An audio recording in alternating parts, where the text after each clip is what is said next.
Welcome to another exciting episode of Culturally and Technically Legal, the show where we examine the intersections of culture, law, and technology.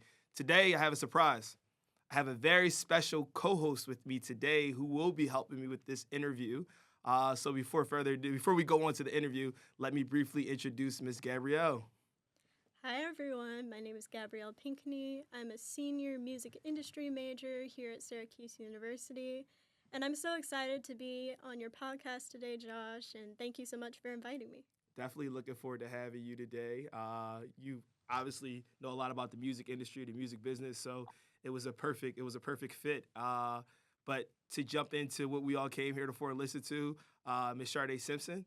As many of you may know, she's the principal attorney at Simpson Reed PLLC, a firm that she co-founded with her business partner and good friend a little about over a year ago. She is also a seasoned entertainment industry professional and currently serves as the vice president of operations for Meek Mill's Dream Chasers.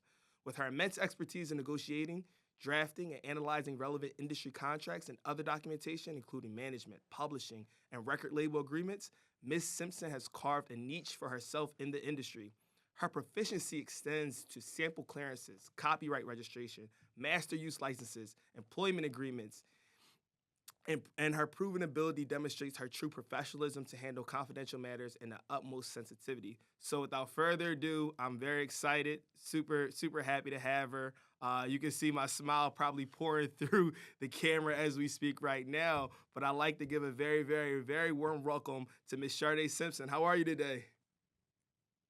I'm well, thanks. Thank you so much for having me. I appreciate it.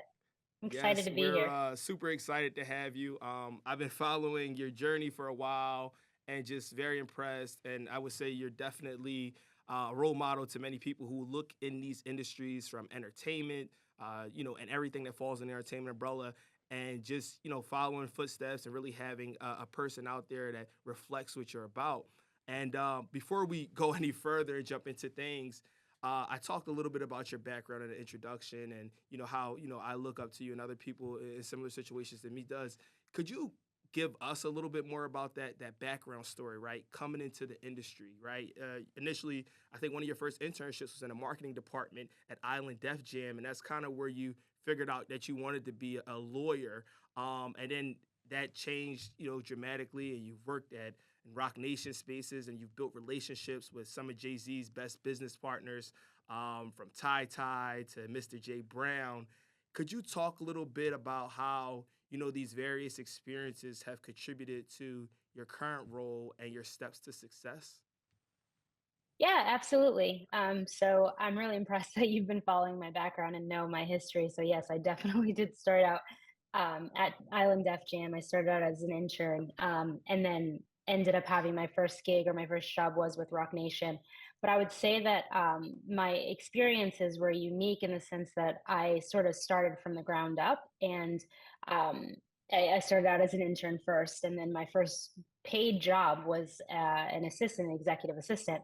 And then from there, I worked my way up to the business and legal, well, A&R admin, and then the business and legal affairs department. So I think having all those different roles basically allowed me to have a unique viewpoint of the music industry and see it from different aspects before actually, going to law school and going into the legal world. And I think because of that, I've been able to help clients in different aspects because I can see it from all different angles, basically from the ground up. So I've seen what it takes to kind of start up a company or a label, but I've also seen what it takes for an artist to get started off the ground, from like booking travel to, planning events and things like that.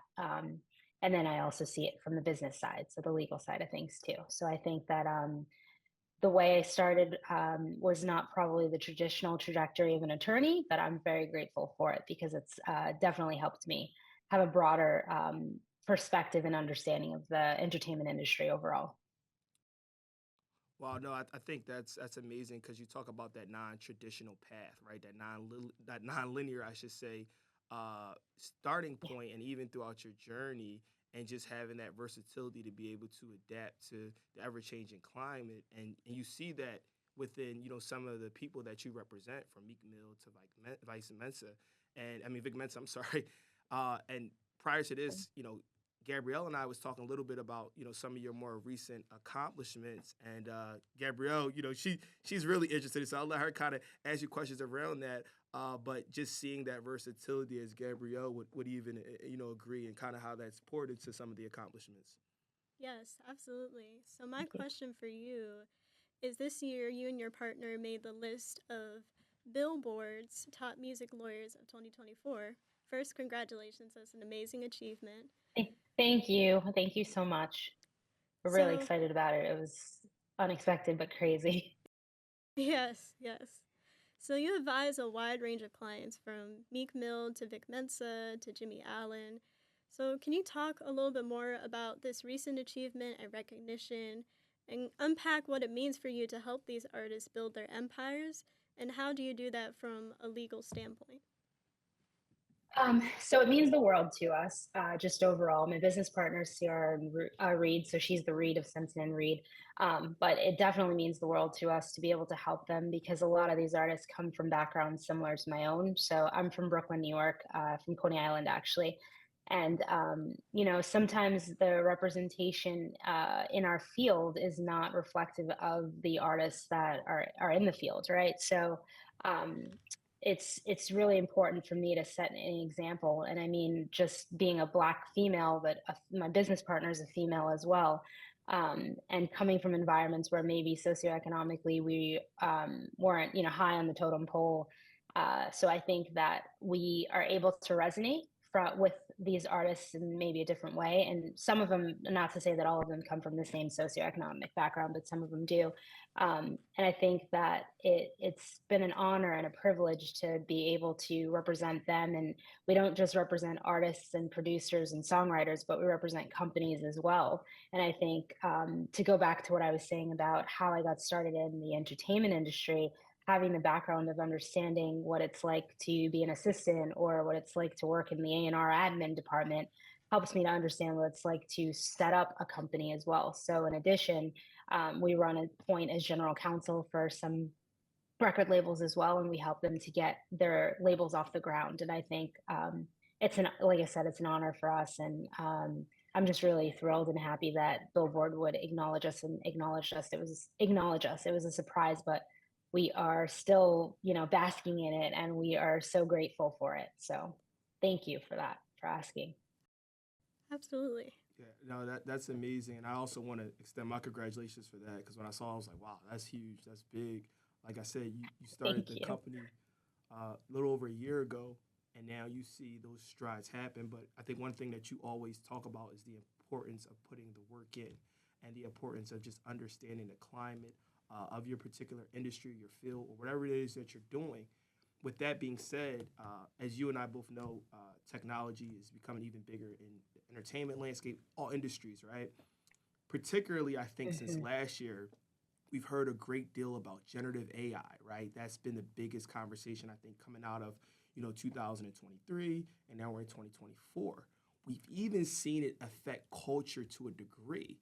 One of those instances was when we saw a partly AI power generated hip hop rapper, right? His name was FM Mecca. It didn't necessarily last too long or gain too much traction, right? It was like grand opening, grand closing. However, it did stimulate a lot of people to say this is actually an option and it could potentially be on the horizon.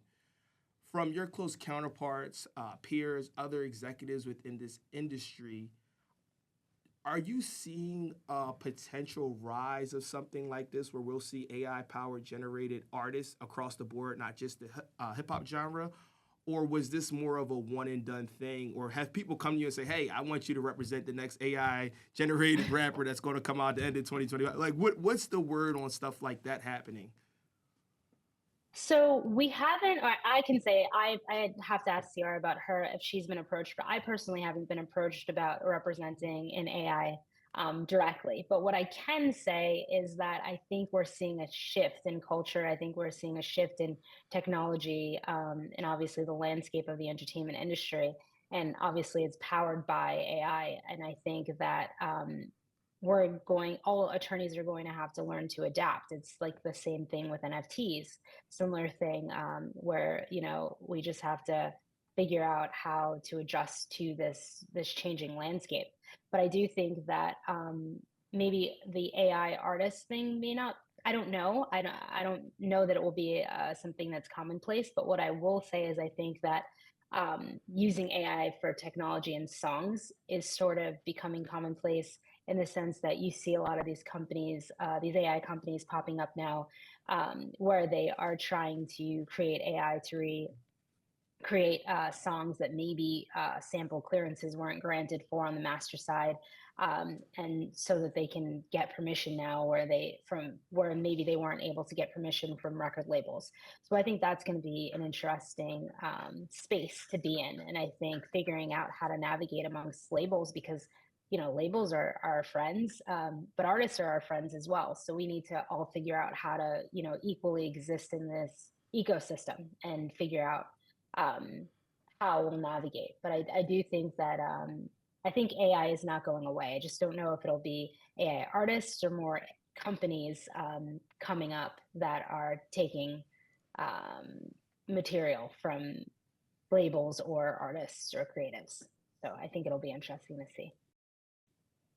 I think that was a powerful response, and even now, right? We talk about labels and artists, taking this AI stance or trying to play within an AI platform. But even we've seen this as well with streaming companies or social media companies, from TikTok to Gabrielle's kind of covering that space, but we've seen it all over the place. Yeah, so it seems like every day a new article comes out. There's this new app, there's new technology that we're trying to implement with AI, so it's constantly changing, so it's a little bit scary. But I saw an article on Music Business Worldwide that I found really interesting. They actually announced it on Mhm. April 11th that Spotify is planning to Okay. implement manipulated audio on their platform. So, in other words, they would use sped up or slowed down versions of songs on their platform. And they claim that this is a new feature that would license royalties to rights holders for these modified versions. But even currently, licensing and royalty agreements for TikTok specifically don't necessarily reflect that, and most of the time they get away with copyright infringement. So I wanted to ask you, how can Spotify combat this issue on their own platform, even though on other social media platforms, when it comes to modified audio, this has been a huge issue? It's a great question. I think that it's all contract specific, right? So this will just have to do with the contracts that are negotiated directly with the labels. So if the labels agree to modify the modification of the audio and allowing it to be used on their platforms, because typically how it will work is whatever music that they're using is likely owned by the record labels, master side of it, not the publishing side. I'm just talking about the master side, but tends to be owned by the music labels. So it would just be the contract would have to be the terms would have to make sense for the record label and Spotify for them to do that. But I think it is kind of a cool thing because to be honest with you, I'm not very familiar with this. I perused through that article, but it was released a few days ago. But I would say that I think the cool thing about that is that at least they're trying to figure out a way to monetize or give probably rights holders monetization or money for these modifications. Whereas to your point, on other platforms, that's not really happening. And I would even probably argue, I think Instagram, you can probably modify a little as well. But I'm not sure because I don't navigate social media that well. I'm a millennial, but probably a later millennial. So No, that was amazing. I I hope think one that of the answered things your you hit question. on was just kind of like structuring of contracts and how contracts will facilitate X, Y, or Z. I think when we think about the music industry, entertainment industry in general, especially with artists, you're always trying to pinpoint, understand the contracts. And over the last decade or so, I think there's been a great shift in a lot of the artists' mentality around contracts, particularly in masters ownership, right? It's important to own your masters, right? A lot of people want to go direct to consumer, kind of different than years past when it was about album sales, with things becoming more streaming and people wanting to make sure they own their rights. Could you briefly unpack to the audience who may not know what is a master's? Because the word is thrown around so frequently, I think, within the music industry, and we hear it a lot, but I don't think people really understand fully what a master's is. And either the importances or the not so importances of really owning your masters, depending on where you are in your particular journey within your career. Yes, absolutely. And that is a really good question too. And I'm glad you're touching on it because I think a lot of people get confused by it, but also there's a huge debate all of a sudden, and I'd say in the last few years about, I want to own my masters, I want to own my masters. And so owning your masters or a master is really, when we think of the term, it's really a master recording. So it's the sound recording. So when I don't want to go into too much detail because it would take a long time, but when you're putting out a record or song, there's two sides to it. That's the easiest way to think of it. There's the master recording side, and then there's the composition, which is the lyrics, melody, and all of those things that accompany it. So the master recording is typically what's owned by the record label, and the composition side of it is the song. So that the underlying components of the song. So that would be the producer on it, the person. If there was a rapper or someone, they would be considered a writer, and if you had musicians, they would be the person, or they would be part of the composition owners. So there's two separate pools of money, two separate pies, or so have you. So when people talk about owning their masters, they're talking about the master recording. And my thought on that is it depends on where you are, at what stage you are in your career or in your life. That depends on whether or not it makes sense to own your masters. And it depends on what you're looking for and what you're trying to essentially achieve. So we have clients that are, pretty high level, I would say A-list clients, right? And they're at a position in their life where they're generating millions of dollars. So they're not necessarily needing money from a record label to go and start or put out music. So in those situations, there's an interest in owning their masters because they don't need the full services of, say, a label. So they can they have the resources to market their own music and put it out how they see fit. But sometimes you have artists that maybe are just getting started out in their career, and in those instances, they may not have the resources to, say, have an A&R behind them to facilitate their music, or a marketing team behind them, or a radio team. And so the benefit of joining a major label is that if you sign with a major label, it's a one-stop shop. It's a powerhouse that has all of these things. And then also you get an advance. So you may need that money so that you don't have to work your 9 to 5, so that you can work on your music solely. Whereas someone that may be in a better financial position, they don't need the money from the label. They may need them just strictly for distribution, just for one specific purpose. Maybe the radio team is awesome. And so I think that there's no answer, like there's no set. I would say my position or thought is that there's no set answer as to whether or not you should own your masters or not own your masters. I think it depends on what you want, because also you might have someone that is maybe not they're just getting started in their career, and for them what's most important is just owning that material, that copyrighted material. They don't want a label to have possession of it.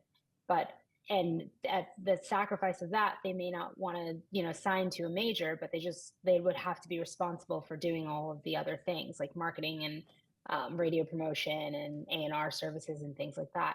And there are some distribution companies that are out there that offer some of those things where masters will revert back to you, or it's an exclusive license. So it exists, and there's no set pocket that anyone should fall into. But yeah, that's my theory on it. I don't think that it just depends on where you are in life and what you specifically want. There's no, in my opinion, there's no set answer for whether or not you should own your masters or not own your masters. No, that was a great response. And as is you, I think I've heard that one of your favorite rappers of all time is Jay-Z. He's undisputed the best in my personal opinion. I love his lyrics. I kind of repeat them to myself sometimes when I'm going through struggles, hardship, or even when I'm just trying to have fun. One of my favorite Same. one of my favorite lines by Jay, and I'm going to paraphrase briefly a little bit, but I think you might know what it is. He once said, I'm not a Harvard student. And in this situation, I'll say I'm not a Harvard student. I just had the heart to do it. And then he goes on. But a line like that, how important is that message for you, especially for someone like you, like first year business, you guys are ranked, top music lawyers by Billboard. And just running through this entertainment industry, this space in a different capacity, like you said, you don't have a linear road towards where you're at now. What advice would you give to people who are dealing with a lot of the naysayers? Say, oh, you can't do this because you don't have that, or you need this experience to be here, or a year? No, you'll never make Bill. What advice would you give to those people who have naysayers around them?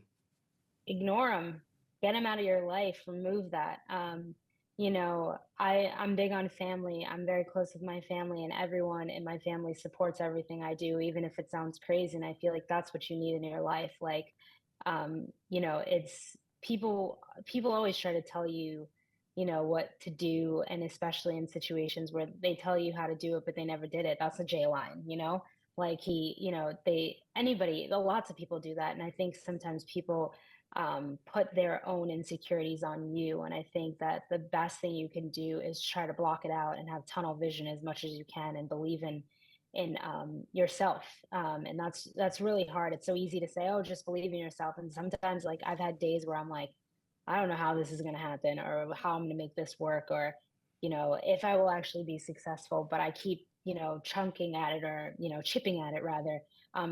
Small steps, baby steps. So I think that would be my advice to people that think that they can't do it. And FYI, I did go to an Ivy. I have my undergraduate degree is Barnard Columbia University. So not a Harvard student, but a Columbia student. Love that. I love that. I love that. And I want to say thank you so much for joining us today. The conversation was impressive, it was insightful, and it was very timely. And audience, thank you so much for watching another episode of Culturally and Technically Legal, the show where we examine the intersections of culture, law, and technology. We had Shardé Simpson on today, super big guest, super excited. I had an amazing co-host joining me today, Ms. Gabrielle. Thank you all for watching, and stay tuned for the next episode.